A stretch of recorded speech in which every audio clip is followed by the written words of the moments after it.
ओम श्री बृहस्पति देवाय नमः। बृहस्पतिवार यानी गुरुवार का दिन भगवान विष्णु को समर्पित है। कहते हैं जो व्यक्ति हर गुरुवार को भगवान विष्णु की पूजा करता है और गुरुवार की कथा सुनता है, गुरु बृहस्पति देव और भगवान विष्णु की कृपा से उनके सभी कष्ट दूर हो जाते हैं, सभी मनोकामनाएं पूरी होती है। तो आज के इस वीडियो में हम सुनेंगे गुरुवार व्रत की कथा यानी भगवान बृहस्पति देव की कथा। तो आइए कथा को प्रारंभ करते हैं। बृहस्पतिवार व्रत कथा पौराणिक कथाओं के अनुसार प्राचीन समय की बात है। एक बड़ा ही प्रतापी और दानी राजा था। वह प्रतिदिन मंदिर दर्शन करने जाता, ब्राह्मण और गुरु की सेवा किया करता था। उसके दरवाजे से कभी कोई निराश होकर नहीं लौटता तथा वह प्रत्येक गुरुवार को व्रत रखता तथा पूजन करता था। हर एक दिन गरीबों की सहायता करता, परंतु यह सब बातें उसकी रानी को अच्छी नहीं लगती थी। वह ना तो व्रत रखती और ना ही किसी को दान दक्षिणा देती तथा राजा को भी ऐसा करने के लिए मना किया करती थी। एक समय की बात है कि राजा शिकार खेलने वन को गए हुए थे। घर पर रानी और दासी थी। उस समय गुरु बृहस्पति देव एक साधु का रूप धारण कर राजा के दरवाजे पर भिक्षा मांगने गए तथा भिक्षा मांगी तो रानी कहने लगी, हे साधु महाराज, मैं इस दान और पुण्य से तंग आ चुकी हूँ। मेरे घर का कार्य ही समाप्त नहीं होता। इस कार्य को करने के लिए तो मेरे पतिदेव ही बहुत है। आप इस प्रकार कृपा करें कि घर का सब धन नष्ट हो जावे और मैं आराम से रह सकूं। साधु बोले, हे देवी, तुम बड़ी ही विचित्र हो। संतान और धन से कोई दुखी नहीं होता, इसको सभी चाहते हैं। पापी भी पुत्र और धन की इच्छा करता है।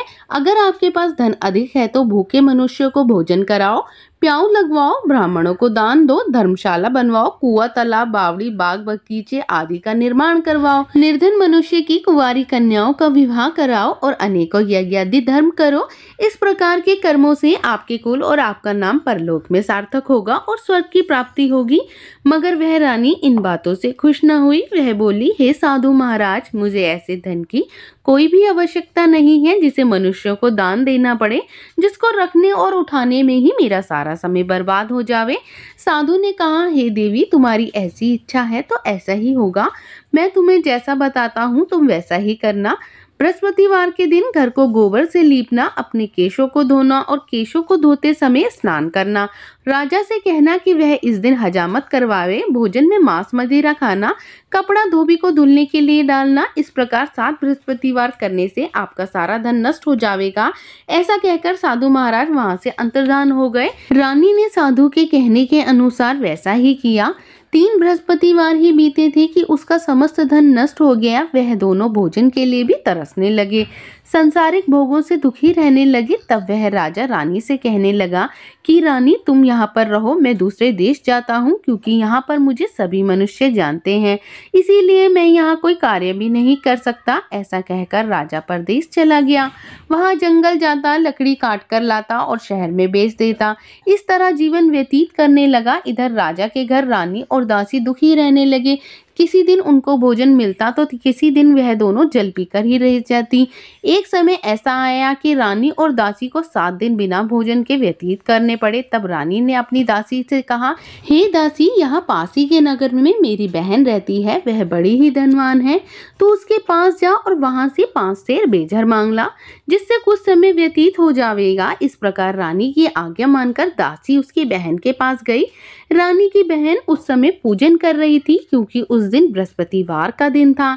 जब दासी ने रानी की बहन को देखा तो उससे वह बोली, हे रानी, मुझे तुम्हारी बहन ने भेजा है, मुझे 5 सेर बेझर दे दो। इस प्रकार दासी ने अनेक बार कहा, परंतु रानी ने कोई उत्तर ना दिया, क्योंकि वह उस समय बृहस्पतिवार की व्रत कथा सुन रही थी। इस प्रकार बांदी को जब कोई उत्तर नहीं मिला तो वह बहुत दुखी हुई, क्रोध भी आया और लौटकर अपने गांव आ गई और रानी के पास आकर बोला, हे रानी, तुम्हारी बहन तो बहुत बड़ी आदमी है, वह छोटे मनुष्यों से बात नहीं करती, इसीलिए जब मैंने उससे कहा तो उसने कोई उत्तर नहीं दिया, मैं वापस चली आई। रानी बोली, हे दासी, इसमें उसका कोई दोष नहीं है। जब बुरे दिन आते हैं तब कोई भी सहारा नहीं देता। अच्छे बुरे का पता आपत्ति में ही लगता है। जो ईश्वर की इच्छा होगी वही होगा। यह सब हमारे भाग्य का ही दोष है। इधर जब रानी ने देखा कि मेरी बहन की दासी आई थी, परंतु उससे वह नहीं बोली, इससे वह बहुत दुखी हुई। यह सोच कथा सुन विष्णु भगवान का पूजन समाप्त कर रानी की बहन घर को चल दी। घर जाकर अपनी बहन से कहने लगी कि मैं बृहस्पतिवार की व्रत की कथा कर रही थी, तुम्हारी दासी आई, परंतु जब तक कथा होती है तब तक ना तो उठते हैं ना बोलते हैं, इसीलिए मैं नहीं बोली। कहो दासी क्यों आई थी? रानी बोली, बहन हमारे यहाँ पर अनाज नहीं था, तुमसे वैसे भी कोई बात छिपी नहीं है, इसी कारण मैंने अपनी दासी को तुम्हारे पास 5 सेर बेचर लेने के लिए भेजा था।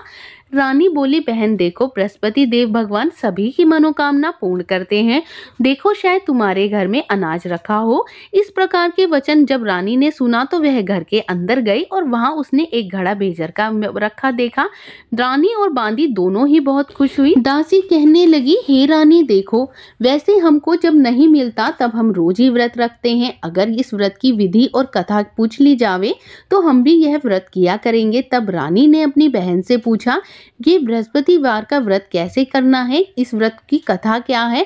तब रानी की बहन ने कहा, गुरुवार के दिन चने की दाल, मुनक्का, भगवान विष्णु को केले की जड़ में पूजन करें, दीपक जलावें, पीला भोजन करें, कहानी सुने। इस प्रकार करने से भगवान बृहस्पति देव प्रसन्न होते हैं, अन्न धन पुत्र देते हैं, मनोकामना पूर्ण करते हैं। इस प्रकार रानी और दासी दोनों ने ही निश्चय किया कि बृहस्पति देव भगवान का पूजन जरूर करेंगे। 7 दिन बाद जब बृहस्पतिवार आया तो दोनों ने व्रत रखा। गुड़साल से चना और गुड़ बीन कर लाई तथा उसकी दाल से केले की जड़ में भगवान विष्णु का पूजन किया। अब पीला भोजन कहाँ से आवे? बेचारी बड़ी ही दुखी हुई, परंतु उन्होंने व्रत किया था, इसी कारण उनसे भगवान विष्णु बहुत ही प्रसन्न थे। 2 थालों में सुंदर पीला भोजन लेकर आए, दासी को देकर बोले, हे दासी यह तुम्हारे और रानी के लिए भोजन है, तुम दोनों करना। दासी भोजन पाकर बड़ी ही प्रसन्न हुई और रानी से बोली, रानी चलो भोजन कर लो। रानी को इस विषय में कुछ भी नहीं पता था, इसीलिए वह दासी से बोली, तू ही भोजन कर, क्योंकि तू हमारी वैसे भी बहुत हंसी उड़ाती है। दासी बोली, एक महात्मा भोजन दे गया है। रानी कहने लगी, वह तेरे लिए ही दे गया होगा, तू ही भोजन कर। दासी ने कहा, वह महात्मा हम दोनों के लिए भोजन दे गया है, इसीलिए हम दोनों साथ ही में भोजन करेंगे। इस प्रकार रानी और बांदी दोनों ने गुरु भगवान को नमस्कार कर भोजन करना प्रारंभ किया। अब वह प्रत्येक बृहस्पतिवार को बृहस्पति देव भगवान का पूजन व व्रत करने लगी। बृहस्पतिवार भगवान की कृपा से रानी और दासी के पास धन हो गया। रानी फिर उस समय आलस्य करने लगी। तब दासी बोली, देखो रानी, तुम पहले भी इसी प्रकार आलस्य करती थी, तुम्हें धन रखने में कष्ट होता था, इसी कारण तुम्हारा सभी धन नष्ट हो गया था। अब गुरु बृहस्पति देव की कृपा से धन मिला है तो फिर से तुम आलस्य करने लगी हो। बड़ी मुसीबतों के बाद हमने यह धन पाया है, इसीलिए तुम्हें दान पुण्य करना चाहिए। भूखे मनुष्यों को भोजन कराओ, प्याव लगवाओ, ब्राह्मणों को दान दो, कुएं तालाब बनवाओ, बावड़ी आदि का निर्माण कराओ, मंदिर पाठशाला बनवाओ, दान दो, कुंवारी कन्याओं का विवाह करवाओ, धन शुभ कर्मों में खर्च करो, जिससे तुम्हारे कुल का यश बढ़े, तुम्हें स्वर्ग की प्राप्ति हो और पितृ भी तुम्हारे प्रसन्न हो। तब रानी ने इसी प्रकार कर्म करने प्रारंभ किए तो इससे उनका यश फैलने लगा। एक दिन रानी और दासी विचार करने लगी कि ना जाने राजा किस हाल में होंगे, उनकी कोई खबर भी नहीं है। तब उन्होंने गुरु बृहस्पति देव से प्रार्थना की और भगवान ने रात्रि में राजा को स्वप्न में कहा, हे राजा उठ, तेरी रानी तुझको याद करती है, अपने देश को चलो। राजा प्रातःकाल उठा और विचार करने लगा कि स्त्री जाति खाने और पहनने की संगिनी होती है, पर भगवान की आज्ञा मानकर वह अपने नगर के लिए चलने को तैयार हुआ। इससे पूर्व जब राजा परदेश को चला गया तो परदेश में दुखी रहने लगा। प्रतिदिन जंगल में से लकड़ी बीनकर लाता और उन्हें शहर में बेचकर अपने दुखी जीवन को बड़ी कठिनाई के साथ व्यतीत करता था। एक दिन राजा दुखी हो अपनी पुरानी बातों को याद करके रोने लगा। तब उस जंगल में बृहस्पति देव भगवान एक साधु का रूप धारण करके आए। राजा के पास आकर बोले, हे लक्कड़हारे, तू इस सुनसान जंगल में किस चिंता में बैठे हो, तुम मुझको बतलाओ। यह सुन राजा के नेत्रों में जल भर आया और साधु से वंदना कर बोला, हे प्रभु, आप सब कुछ जानने वाले हो। इतना कह साधु को अपनी संपूर्ण कहानी बतला दी। महात्मा दयालु होते हैं, उससे बोले, हे राजा, तुम्हारी स्त्री ने बृहस्पति देव भगवान का अपमान किया था, जिस कारण तुम्हारी यह दशा हुई। अब तुम किसी प्रकार की चिंता मत करो, भगवान तुम्हें पहले से भी अधिक धनवान करेंगे।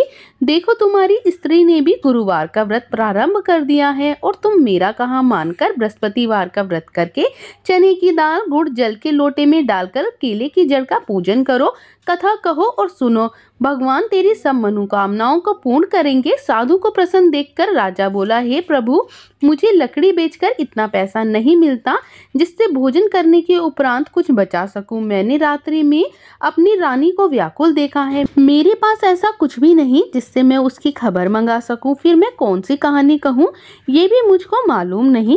साधु ने कहा, हे राजा, तुम किसी बात की चिंता मत करो।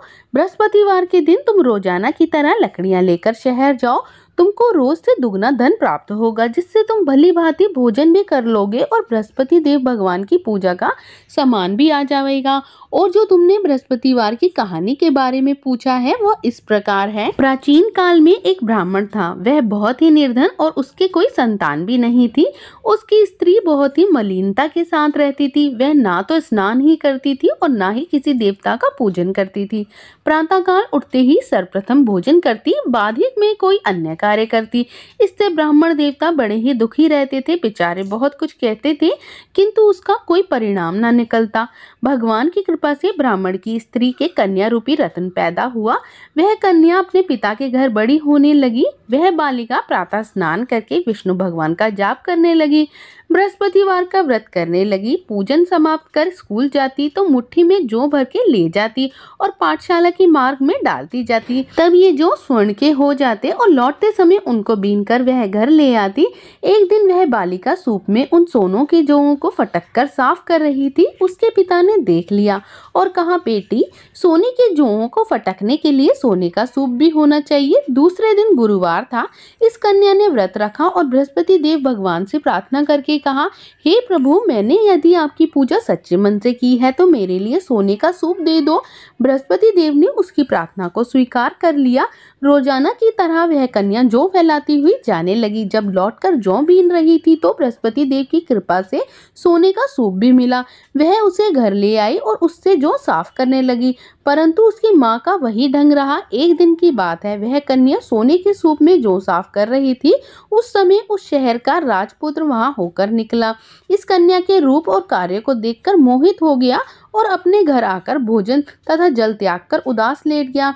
राजा को जब ये इस बात का पता चला तो अपने प्रधानमंत्रियों के साथ उसके पास गए और बोले, हे बेटा, तुम्हें किस बात का कष्ट है? किसी ने तुम्हारा अपमान किया है अथवा कोई अन्य कारण हो तो सो कहो, मैं वही कार्य करूंगा जिससे तुम्हें प्रसन्नता हो। अपने पिता की राजकुमार ने बातें सुनी तो वह बोला, मुझे आपकी कृपा से किसी बात का दुख नहीं है, किसी ने मेरा अपमान भी नहीं किया है, परंतु उस लड़की के साथ मैं विवाह करना चाहता हूँ जो सोने के सूप में जौ को साफ कर रही थी।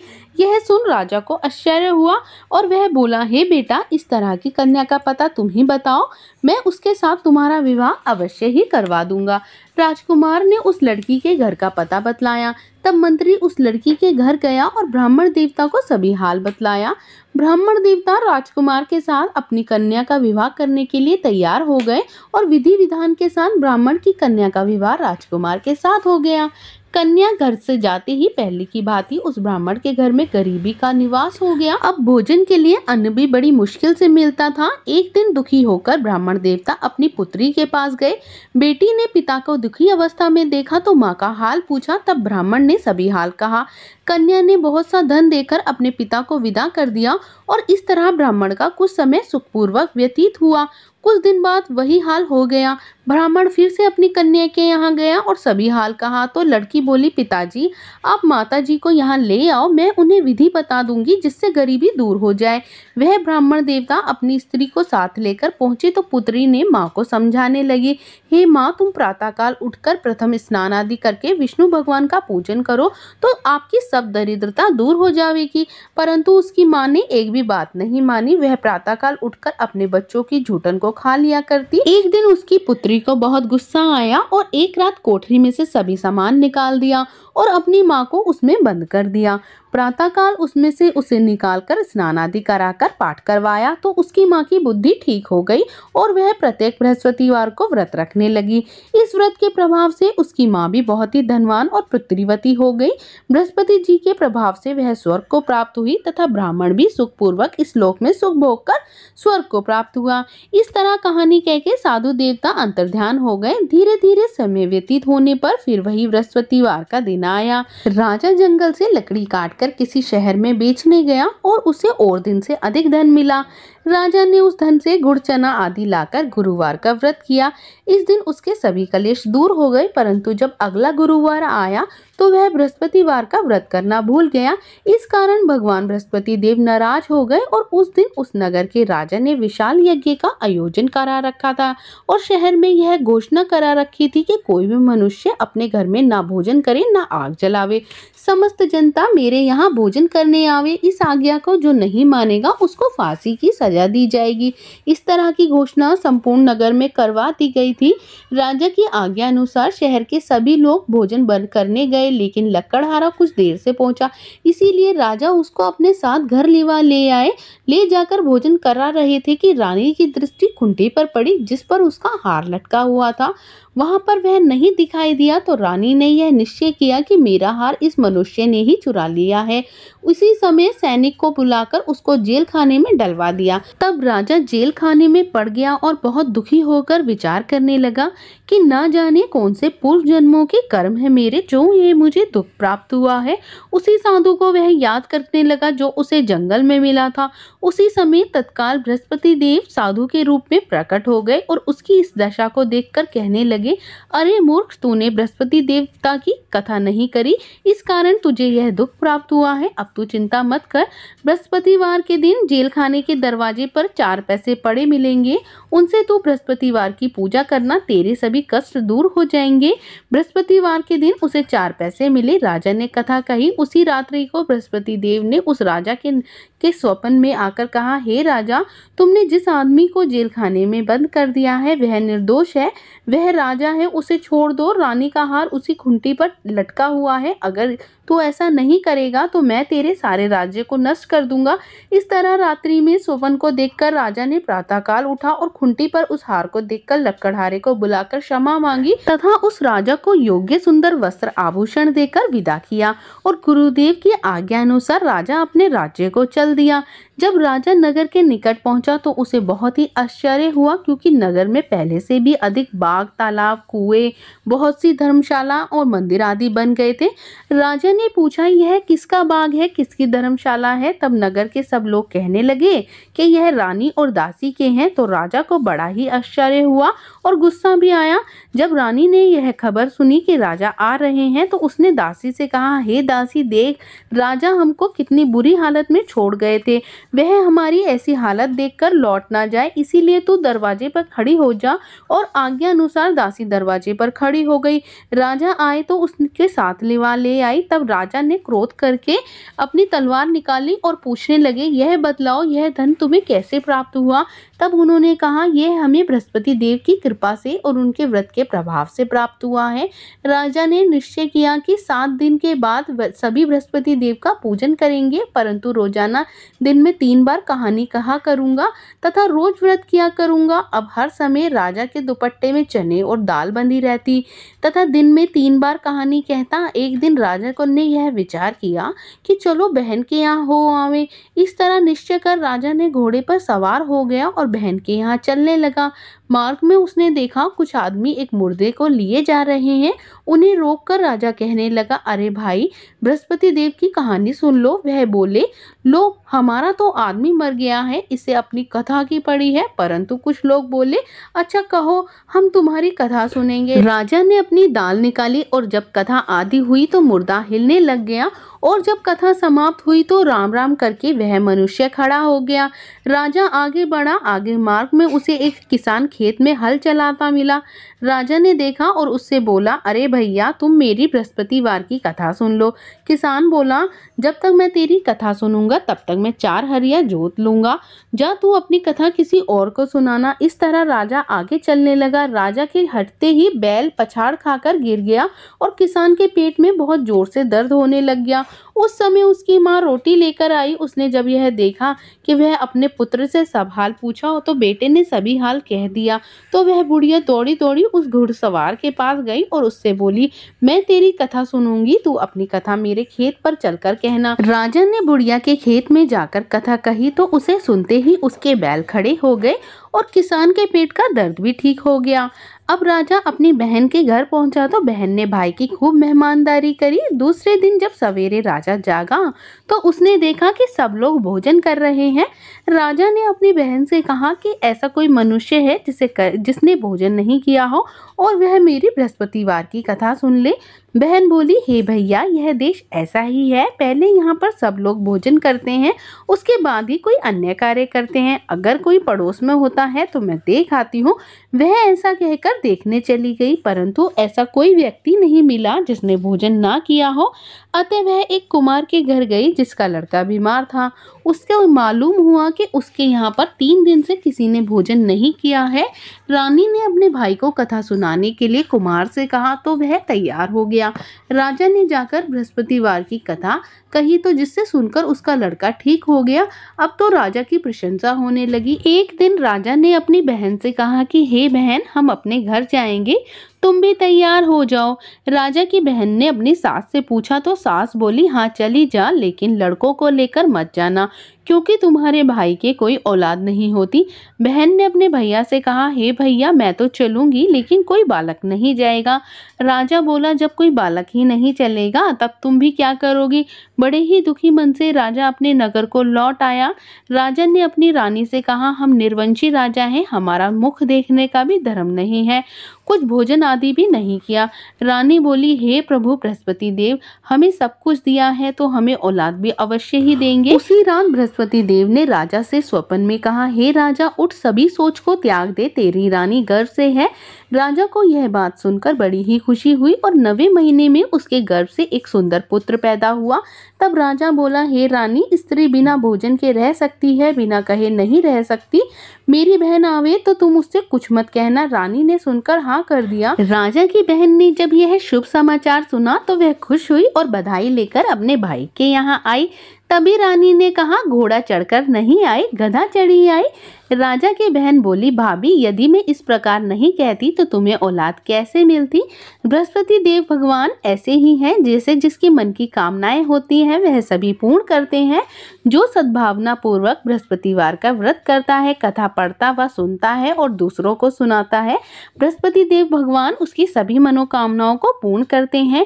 भगवान बृहस्पति देव उनकी सदैव रक्षा करते हैं। संसार में सद्भावना से भगवान बृहस्पति देव का पूजन व्रत जो सच्चे हृदय से करते हैं, उनकी सभी मनोकामनाएं पूर्ण होती हैं। जैसे सच्ची भावना से रानी और राजा ने उनकी कथा का गुणगान किया तो उनकी सभी इच्छाएं बृहस्पति देव जी ने पूर्ण की थी। इसीलिए सबको कथा सुनने के बाद प्रसाद लेकर जाना चाहिए। हृदय से मनन करते हुए जयकारा बोलना चाहिए। बोलो बृहस्पति देव भगवान की जय, विष्णु भगवान की जय। आइए अब सभी मिलकर गुरु बृहस्पति देव भगवान की आरती करते हैं। ओम जय बृहस्पति देवा, स्वामी जय बृहस्पति देवा। छिन छिन भोग लगाऊं, छिन छिन भोग लगाऊं, कंदली फल मेवा। ओम जय बृहस्पति देवा। तुम पूरन परमात्मा, तुम अंतर्यामी, जगत पिता जगदीश्वर, जगत पिता जगदीश्वर, तुम सबके स्वामी। ओम जय बृहस्पति देवा। चरणामृत निज निर्मल, सब पातक हरता, सकल मनोरथ दायक, सकल मनोरथ दायक, कृपा करो भरता। ओम जय बृहस्पति देवा। तन मन धन अर्पण कर, जो जन शरण पड़े प्रभु जो जन शरण पड़े। प्रभु प्रकट तब होकर, प्रभु प्रकट तब होकर, आकर द्वार खड़े। ओम जय बृहस्पति देवा। दीन दयाल दयानिधि भक्तन हितकारी, स्वामी भक्तन हितकारी। पाप दोष दुख हरता, पाप दोष दुख हरता, भव बंधन हारी। ओम जय बृहस्पति देवा। सकल मनोरथ दायक, सब संशय टारो, प्रभु सब संशय हारो।